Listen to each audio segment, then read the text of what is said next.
ናይዚያቶም ሰባት ስራሕ ሓይሊ ተጠቂሞም ንደቂ ሰባት ልክዕ ከም ሰርዲን ኣባቡር ውሽጢ ከኣቱ ምግባር ጥራዩ በዚ ስራሕ እውን ብዙሕ ገንዘብ ከም ዝኽፈሎም ይሕበር እዩ።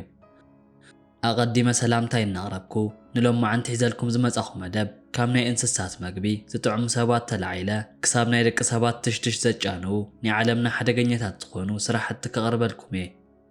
ላይክን ሸርን ብምግባር ናብ ኩሉ ንክባጻሕ ደገፍኩም ኣይፈለየኒ ክብል ፈቱ ናብቲ መደብ ክወስደኩም። ጽገና ፈሳሲ ርስሓት እዚኦም ሰራሕተኛታት ህይወት ከቢድዎም እምበሪ እዚ ስራሕ ኣይኮነን ክትሰርሖ ክትሰምዖ ንባዕሉ ኣዝዩ ከቢድ እዩ። ኮይኑ ግና ብዙሓት ሰባት ክሰርሕዎ ይረኣዩ።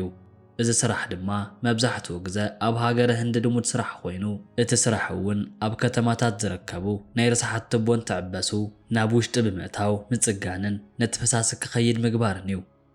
መብዛሕትኡ ግዜ እውን ብዘይገለ ናይ ስራሕ ክዳን ናብ ውሽጢ ብምእታው ዝሰርሕዎ ስራሕ እዩ።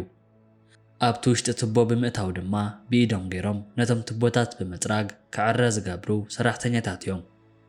መርዛም ዝኾኑ ጋዛትን ተላባዓቲ ሕማማትን ምስቶም ካልኦት ሓደገኛ ዝኾኑ ጉድኣት ዘስዕቡ ነገራት ዋላ እኳ ፊት ንፊት ተገጠሙ ናይ ህይወት ጉዳይ ኮይኑዎም ግና ክሰርሑ ይረኣዩ። እሞዳእዚ እውን ናይ ዓለምና ኣዝዩ ከቢድ ዝኾነን ሓንጎልካ ምእማን ዝሓትትን ኣዝዩ መጸገም ስራሕ ክኾን እንከሎ መሃይኡ እውን ግና ንዕኡ ዘይምጥን ከም ዝኾነ ይሕበር እዩ። እቲ ካልእ ንገዛ እንስሳት ዝኸውን መግቢ ጣዕምቲ ሰባት ኣብዚያ ዓለም ዘይስራሕ ስራሕ የለን እሞ እዚኦም ሰባት እውን ናይ ኣኻልብን ደማሙን መግቢ ብምጥዓም ጽሬቱ ከም ዝሓለወ ብምርግጋጽ ዝሕብሩ ሰባት እዮም። እዚ መግቢ እውን ንእንስሳት ተዳለወ መግቢ ኮይኑ ናብ ዕዳጋ ቅድሚ ምውጽኡ ብደቂ ሰባት ክጠዓም ዝግበር ስራሕ እዩ። እዚ ስራሕ እውን ልዑል ዝኾነ ናይ ሓንጎል እምነት ዝሓትት ኮይኑ እንስሳት ብደቂ ሰባት መግቦም ተጣዒሙ ናብ ዕዳጋ ክቐርብ ዝግበር ዓይነት ስራሕ እዩ። ብምቕጻል ድማ ናይ ሓራግጽ ሓብሕብቲ ክንዕዘብ ኢና። እዞም ሰራሕተኛታት ገድፍ ዝኾነ መንጋጋ ዘለዎምን ንምርባሕ ዝድለዩ ሓራግጽ ዝቕለቡን ዝሕብሕቡን ክኾኑ ከለዉ እዚ ስራሕ እውን ብጥንቃቐ ተዘይተሰሪሑ ዓብ ሓደጋ ዘስዕብ ከቢድ ስራሕ እዩ። እዚኦም ሓራግጽ ንደቂቕ እውን እንተኾነ ናይ ጥሜት ስምዒት እንተተሰሚዕዎም ናይቲ ሰራሕተኛ እግሪ ይኹን ኢድ ምስሖም ክገብርዎ ክእሉ እዮም። እቲ ካልእ ንሪኦ ድማ ምስ ተፈጥሮ ምቅላስ እዩ።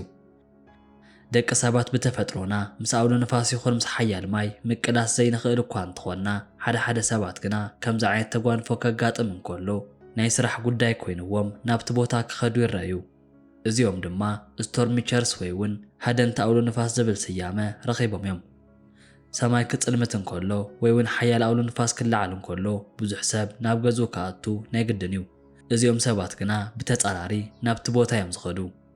ታንኪ ዝመስላ ጽንኩራት ማካይን ብምሓዝ ናብቲ ዘጋጠመሉ ቦታ ብትብዓት ከኣቱ ዝገብር ከቢድ ስራሕ እዩ። ነዚ ዝፍጽምዎ እውን ናይ ሳይንስ ምርምርን ናይ ኣየር ክሊማን ምጽናዕን ከም ዝኾነ ይሕበር እዩ። እዚኣቶም ሰባት እውን ናብ ከምዚ ዓይነት ቦታ ብምኻድ ህይወቶም ናብ ሓደጋ ብምግባር ብዙሕ መረዳእታ ሒዞም ክመጹ ናይ ግድን እዩ። ብዙሓት ዝበሃሉ ሰባት እውን ኣብ ከምዚ ዓይነት ኩነታት ህይወቶም ከም ዝሰኣኑ ይግለጽ እዩ። እዚ ስራሕ እውን ኣብ ዓመት ካብ 50 ክሳብ 60,000 ዶላር ኣታዊ ዝርከቦ ስራሕ እዩ። ብምቕጻል ንረኽቦ ድማ መፍረስቲ መርከብ እዮም። ናብ ደቡብ ኤስያ ናይ ባሕር ደንደስ ክንከይድ እንከለና ሓደ መስደመም ዝኾነ ናይ ስራሕ ዓይነት ንረክብ ኢና። እዚ እውን ግዜኦም ዝሓለፎም መራኽብ ናብዚ ቦታ ብምምጻእ ክፈርሱ ዝግበረሉ ቦታ እዩ። ኣብዚ ድማ እቶም ሰራሕተኛታት ብዘይጓንትን ማስክን ነዚኦም ገጀፍቲ መራኽብ ብኢዶም ገይሮም ከፍርሱ ይረኣዩ። እሞዳ ኣብዚ ስራሕ እውን ኣዝዩ መርዛም ዝኾነ ጋዝን ፈሳሲ ዘይትን ወይ እውን ዓበይቲ ጉድኣት ዘብጽሑ ናውቲ ዋላ እኳ እንተሃለዉ ነዚ ኣብ መዓልቲ ልዕሊ 12 ሰዓት ዝሰርሕዎ ስራሕ ግና እኹል ዝኾነ መሃያ ከም ዘይረኽቡ ይግለጽ እዩ። ሓኾርቲ እምባታት ብዙሓት ሰባት ንኤቨረስት ክሓኽሩ $1000 ዋላ እኳ እንተኸፈሉ ኮይኑ ግና ብዘይ ናይዚኦም ሰራሕተኛታት ሓገዝ ኤቨረስት ይኹን ካልኦት እምባታት ምሕዃር ማለት ኣዝዩ ከቢድ እዩ። ናይዚኦም ሰባት ስራሕ እውን ነቶም በጻሕቲ ዓዲ መገዲ ብምኽፋት ኣስካላም ዝርጋሕ ክኸውን እንከሎ ናይ ኦክሲጅን ናውቲ ብምሓዝ ናብቲ እምባ ቀዲሞም ክድይቡ ናይ ግድን እዩ። ንኽብሮም ዘይኮነስ ንድሕንነቶም ክብሉ ምስዚኣቶም ሰባት ክወፁ ናይ ግድን እዩ። ኮይኑ ግና ህይወት ብገንዘብ ዋላ እኳ ተዘይለካዕናዮ እዚኣቶም ሰባት ግና ኣዝዩ ብዙሕ ገንዘብ ከም ዝኽፈሎም ይግለጽ እዩ። ናይ እሳተ ገሞራ ተመራመርቲ ካብ ንፋስ ብምቕጻል ናብ ሓዊ ክነምርሕ እንከለና እዚኣቶም ናይ ሳይንስ ሰባት ኣብ ጫፍ እቲ እሳተ ገሞራ ጠጠው ብምባል መርዛም ዝኾነ ጋዝ ንውሽጢ እናሰሓቡን እቲ ደው ዝበልዎ መሬት ክፍንድእ ከም ዝኽእል እናፈለጡ ስርሖም ክሰርሑ ናይ ግድን ኮይኑዎም እዩ።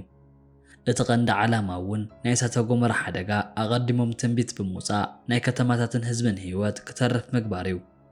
ስለዚ እውን ወላ እኳ ካብ ዓቕሞም ንላዕሊ ሙቐት እንተሃለወ ነዚ ስራሕ ካብ ምስራሕ ግና ንድሕሪት ኣይብሉን። እዚኦም ናይ እሳተ ገሞራ ተመራመርቲ እውን ብማእከላይ ኣብ ዓመት ክሳብ $130,000 ክኽፈሎም ከም ዝኽእል ጸብጻባት ይሕብር እዮም። ተመራመርቲ ዓሚቕ ባሕሪ ካብ ሓዊ ናብ ማይ ክንከይድ እንከለና ድማ ኣብቲ ጸልማት ናይ ውቅያኖስ ክፋል እዚኦም ናይ ማይ ባዮሎጂስታት ናብ ዝመፍርሕ ዝኾነ መዓሙቕ ባሕር ብምእታው ናይ ስነ ባሕር መጽናዕትን ካልኦት መረዳእታታትን ካብዚ ቦታ ከም ዘምጽኡ ይዝረብ እዩ። ወላ እኳ ብሰላማትዮም ንኽወፁ ዝግበር ጥንቃቐታት ልዑል እንተኾነ ምስቶም ናይ ባሕሪ እንስሳት ምቅላስ ግና ኣዝዩ ከቢድ እዩ። በርበርቲ መዓር እዚ እውን ብፍላይ ኣብ እምባታት ኔፓል ብሰፊሑ ዝረአ ኣዝዩ መደነቕ ስራሕ ክኸውን እንከሎ ኣብዚ ቦታ እውን እዚኦም ሰባት ኣብ ገመድ ጥራይ ብምድያብ ነቲ ናይ ጫካ መዓር ንምውፃእ ዝግበር ናይ ሞትን ሕየትን ስራሕ እዩ። እዚኦም ሰባት እውን ነዚ ንምግባር ብፈለማ ምስቶም መናሃብ ክቃለሱ ግድን ብምዃኑ ኣቐዲሞም ባህላዊ መገዲ ክጥቀሙ ገይርዎም እዩ። ንሓደ መዓር ክበሃል እውን ካብዚ ዓይነት ፀድፍን ናይ ናሃብ መጉዳእትን ንርእሶም ኣቃሊዖም እዮም። ኳዕቲ መዓድን ኣብ ፀቢብን ጸልማትን ዝኾነ በዓቲ ውሽጢ ኣብ ዝኾነ ሰዓት ፈሪሱ ክውሕጦም ከም ዝኽእል እናፈለጡ ክሰርሑ ምኽኣሎም ኣዝዩ ከቢድ ገይርዎ እዩ። እሞዳ እዚኦም ሰራሕተኛታት ግና ነዚ ሓደጋ ተቐቢሎም ነቲ ናይ ዓለም ኢኮኖሚ ክልውጥ ዝኽእል ክባር መዓድን ንምውፃእ ህይወቶም ናብ ሓደጋ ዝገብሩ ሰራሕተኛታት እዮም። እቲ ዝገርም ከዓ መብዛሕትኡ ግዜ እቲ ዝኽፈልዎን ዝሰርሕዎን ስራሕ ከም ዘይመጣጠን ይዝረብ እዩ። ናይ ታወር ቴክኒሻን ካብ 100 ሜትሮ ንላዕሊ ንውሓት ናብ ዘለዎም ታወር ብምድያብ ዝስራሕ ስራሕ እዩ። ኣብዚ ስራሕ እውን ሓንቲ ጌጋ ናብ መሬት ክትወድቕ እትገብር ኣዝዩ ሓደገኛ ውሳነ እዩ። ናይ ደቂ ሰባት ጨና መርመርቲ ኣብ ናይ ኮስሞቲክስ ኢንዳስትሪ ውሽጢ ሓደሽቲ ዶደራንት ናብ ዕዳጋ ቅድሚ ምእታዎም ክንደይ ናይ ዝኣክል ከም ዝሰርሑን ፅሬቶም ንምርግጋፅን ተባሂሉ ዝተቆፅሩ ሰራሕተኛታት እዮም። ናይ እዚኦም ሰባት ስራሕ እውን ቅድሚ ዶደራንትን ድሕሪ ዶደራንትን ናይ ደቂ ሰባት ትሽቱሽ ምጭናውን ፅሬት ትምህርቲ ምርግጋፅን እዩ። እዚ እውን ኣዝዩ መስደመም ዝኾነ ስራሕ ክኸውን ክኢሉ እዩ። ናይ ባቡር ሰክሰክቲ ኣብ ጃፓን ብፍላይ እውን ኣብ ቶኪዮ ናይ ንግሆ እቲ ናይ ትራፊክ ምጭንናቕ ካብ ግምት ንላዕሊ ክኸውን እንከሎ እዞም ሰራሕተኛታት እውን ኣብዚ ሰዓት ተደለይቲ እዮም። ምክንያቱ እውን እቲ ስርሖም ነቶም ተሳፈርቲ ብጉልበቶም እናደፍኡ ናብቲ ባቡር ክኣትዉ ምግባር እዩ። ደቂ ሰባት ልክዕ ከም ሰርዲን ተዓሽጎም ክኸዱ ምግባር ናይ ኩል ግዜ ስርሖም እዩ። ናይ ማይ ውሽጢ ብየዳ ማይ ምስ ኤሌክትሪክ ሓቢሮም ዝኸዱ ዋላ እኳ ተዘይኮኑ ነዚኣቶም ሰባት ግና እዚ ስራሕ እንኮነ ህይወቶም መገዲ እዩ። ምክንያቱ ድማ ኣብዚ ናይ ውቅያኖስ ዕምቆት ዘለዎ ውሽጢ ገጀፍቲ ናይ ሓፃዊን ህንፀት ንክገብሩ ናብዚ ጸልማትን ንዝረት ኤሌክትሪክን ዘለዎ ብምእታው ስርሖም ክገብሩ ይረኣዩ። እዚ ስራሕ እውን ኣብ ዓለምና ካብ ዘለው ኣዝዮም ሓደገኛ ስራሕቲ ተሰሪዑ እዩ። እሞዳ እዚ ጉዳይ እውን ለፊዕኻ ፅዒርካ ብላዕ ዝብል ርእሲ እዩ እሞ ክብሪ ነቶም ስራሕ ከይነዓቁ ዝሰርሑ ሰባት እናበልኩ ነዚ መደብ ላይክን ሸርን ዘይምግባር ንፍጉነት ምዃኑ ክገልጽ ፈቱ። ንዘለኩም ርእቶ እውን ኣብ ናይ ኮመንት ቦታ ግደፍለይ።